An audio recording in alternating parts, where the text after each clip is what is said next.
दोन गोष्टी आहेत. तुम्ही जरांगे आणि शरद पवार ह्या दोघांना जोडण्याचा नेरेटिव्ह सेट करताय का? ह्या दोघं एक आहेत असं सांगण्याचा प्रयत्न करताय का? ते एकच आहेत हे महाराष्ट्रातल्या ओबीसीना कळून चुकलेलं आहे. आंदोलन एका दिवसाचं होतं. पुरावा काय? पोलिसांवरती हल्ला गेलेला होता, गोळीबार झालेला होता, बीड शहरामध्ये घरं जाळली गेलेली होती. एवढं सगळं घडलेलं असून सुद्धा तिथंच त्या जरांगेंना आंदोलनाला बसवून परत त्यांना जाऊन सपोर्ट करण्याचं काम कोणी केलं तर पुरोगामी नेता म्हणून घेणाऱ्या शरदचंद्रजी पवारांनी केलं. पण त्याच वेळी जरांगेंना सांगितलं असतं की ओबीसीचं आरक्षण असं आहे, सुप्रीम कोर्टाला असं म्हणायचं आहे किंवा राज्य मागासवर्ग आयोगाचं म्हणणं असं आहे.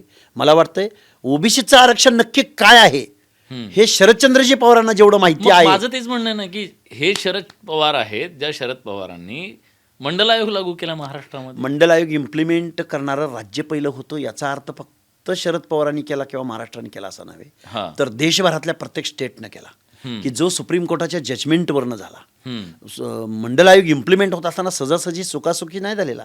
मंडल आयोगाला इम्प्लिमेंट व्हायला सुद्धा 9 जजेसच्या खंडपीठासमोर कात्याकूट करून तावून सुलाकून बाहेर यावं लागलं. त्यासाठी नॉर्थमधल्या लालू प्रसाद यादवांपासून स्वर्गीय रामविलास पासवानांपर्यंत लोकांना खपावं लागलं. त्यामुळं शरदचंद्रजी पवार काही वेगळे नव्हते की मंडल आयोग इम्प्लिमेंट करणारे. त्यामुळे त्याचं श्रेय त्यांना घेण्याचा कुठलाही नैतिक अधिकार नाही. यावं माझ्यासमोर कोणी त्यांचं कोण समर्थन करत असतील तर. आणि मग मंडल आयोग इम्प्लिमेंट करणारे शरद पवार असते तर मग आत्ता ओबीसीचं आरक्षण चॅलेंज होत असताना शरदचंद्रजी पवार मुग गिळून का गप्प आहेत? या प्रश्नाचं उत्तर द्यावं शरदचंद्र. तुम्ही लोकांना काय जाऊन सांगताय? कोणाला मतदान करा? लोकांना आता बघा, जरांगे पाटलांनी भूमिका स्पष्ट केली की आम्ही उमेदवार देणार नाही. ते असं म्हणतायत की तुम्हाला कोणाला पाडायचं ते पाडा, काय करायचं ते करा, आमचा संबंध नाही असं त्यांनी स्पष्ट सांगितलेलं आहे. या परिस्थितीमध्ये तुमची नेमकी ओबीसी मुवमेंटची काय भूमिका आहे? ओबीसी मुवमेंटची अशी भूमिका आहे, जिथं जिथं ओबीसीचे उमेदवार रिझल्ट ओरिएंटेड आहेत त्यांना आपल्याला पहिल्यांदा सपोर्ट करायचा आहे. दुसऱ्यांदा आपल्याला ओबीसीच्या जिथं उमेदवारच दिले नाहीत तिथं जो कोणी उमेदवार ज्या कोणी पार्टीनं मग वंचितचा का असेना त्याला आपल्याला सपोर्ट करायचा आहे.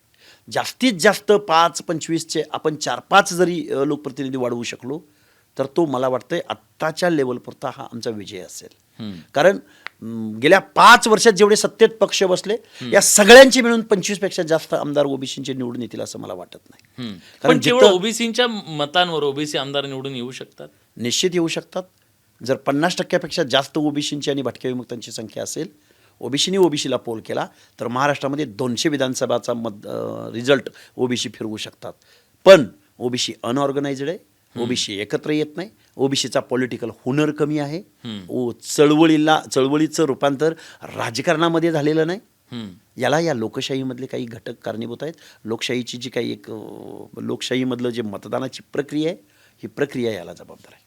पण मग अशा परिस्थितीमध्ये तुम्ही ओबीसींना काही पर्याय देताय, वेगळा पर्याय देताय की ओबीसीने नेमकं काय करावं? मुद्दा हा आहे की महाराष्ट्रात जर उद्या अशी उभी फूट पडून जर निवडणुका होत असतील, मतदान होत असतील, जातीवर आधारित मतदान होणं हे पुरोगामी महाराष्ट्राला शोभणार आहे? अजिबात शोभणार नाही. पुरोगामी महाराष्ट्राला नव्हे देशालाही शोभणार नाही. कारण संविधान म्हणतं की जाती अंताची लढाई लढायची आहे.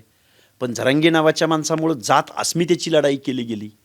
ओबीसीच्या आरक्षणाची, मराठ्यांना ओबीसी मधूनच आरक्षण मिळालं पाहिजे असं म्हणणं म्हणजे जात अस्मितेची लढाई जरांगेंनी केली. कारण एकनाथराव शिंदेनी जर 10% एसईबीसीचं आरक्षण दिलेलं असेल ते फॉलो न करता किंवा आम्ही गरीब झालो आहोत, आमचा गरजवंतांचा लढा आहे, आमचा गरिबांचा लढा आहे असं जर जरांगे म्हणत असतील तर ते ईडब्ल्यूएसचं आरक्षण नाकारतायत. हे दोन्ही रिझर्वेशन बाजूला सारून साईड बाय करून जरांगे जर आम्हाला ओबीसी मधूनच आरक्षण पाहिजे असं म्हणत असतील, छगन भुजबळांना अर्वाच्य भाषेत शिवीगाळ करणार असतील, पंकजा मुंडेंचा, धनंजय मुंडेंचा, महादेव जानकरांचा, चंद्रकांत खैरेंना ठरवून त्यांचा पराभव केला जात असेल तर ओबीसीनी महाविकास आघाडीला का मतदान करावं?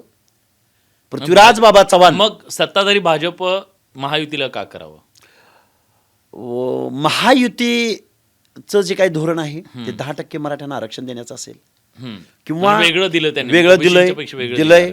देवेंद्र फडणवीसांचं 1 लाख मराठा तरुणांना रोजगार उपलब्ध करून दिलंय असं जर ते म्हणत असतील किंवा दिले असतील, सारथीसारखी योजना महाराष्ट्रात इम्प्लिमेंट झाली असेल, त्याच्याही पलीकडे जाऊन प्रवीण दरेकर एक मंत्री असे म्हणतात किंवा मग एक लोकप्रतिनिधी असं म्हणतात की आम्ही 5,500 कोटी मराठा तरुणांना जे आम्ही निधी उपलब्ध करून दिलाय त्याचं व्याज शासन 5,500 कोटी भरतंय असं म्हणत असेल तर मग देवेंद्र फडणवीस यामध्ये कुठं कमी पडले हे पुढे येऊन सांगावं ना महाराष्ट्रामध्ये.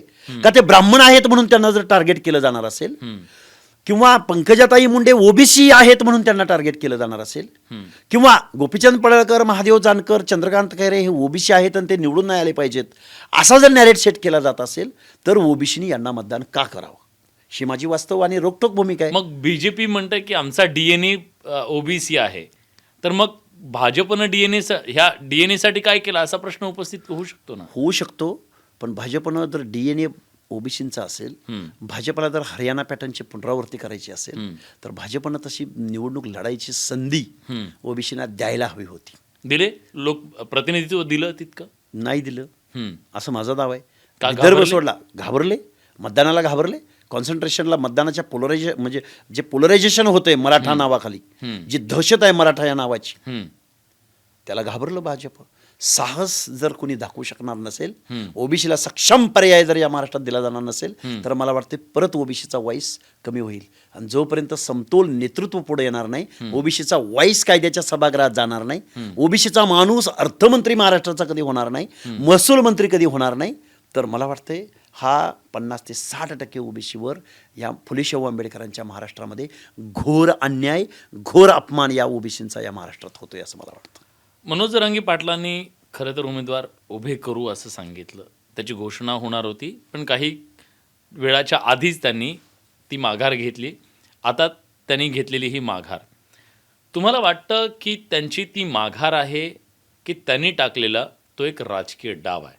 तुम्ही त्याच्याकडे कसं पाहता? राजकीय डाव म्हणण्यापेक्षा जे जरांगे ज्या ओबीसींना खलनायक, ओबीसीच्या नेत्यांना किंवा ओबीसीला शत्रू म्हणून जे आंदोलन त्यांनी उभं केलं, हे बघा, मनोज जरांगेंची मागणी काही लेवलपर्यंत, गरीब आणि गरजवंतांची मागणी इथंपर्यंत ठीक आहे, पण ती ओबीसीमुळे आमच्यावर वेळ आली असं जे सांगतायत किंवा छगन भुजबळांमुळे आपल्यावर ही वेळ आली, छगन भुजबळांनी आपलं वाटोळं केलं, आपल्या वाट्याचं त्यांनी खाल्लं, हे जे सांगतायत हे तद्दान खोटं आहे. तुमची लढाई मराठ्यांच्या विरोधात नाहीये, प्रवृत्ती विरुद्धात लढाई आहे. म्हणजे जरांगेंच्या विरोधात तुमची लढाई? जरांगेंच्या पण पर्सनल नाही, ते जे म्हणतायत त्याच्या विरोधात आपली लढाई आहे. जरांगेंनी जर या महाराष्ट्राचे 29 पैकी 22 मुख्यमंत्री मराठा झाले असतील तर ओबीसी कसे जबाबदार असतील त्यांच्या अवनतीला? महाराष्ट्रामध्ये 200 कारखान्यापैकी जर 90% कारखाने हे मराठ्यांच्या मालकीचे असतील तर त्याला ओबीसी कसे जबाबदार? आजपर्यंतच्या महाराष्ट्राच्या बजेटरी तरतुदीमध्ये दर वर्षाचं जे बजेट सँक्शन होतं त्या बजेटमध्ये 100%पैकी 1% बजेटरी तरतूद, 1% सुद्धा बजेटरी तरतूद जर 50 ते 60% ओबीसीना होत नसेल तर त्याला ओबीसी कसे जबाबदार असतील? आणि ओबीसीने काय खाल्लं असेल मराठा समाजाचं? या प्रश्नाची, वास्तव प्रश्नांची उत्तरं ना जरांगेने दिली, ना जरांगेच्या सल्लागारांनी दिली, ना शरदचंद्रजी पवारांनी दिली, ना इथल्या आमदार खासदारांनी दिली.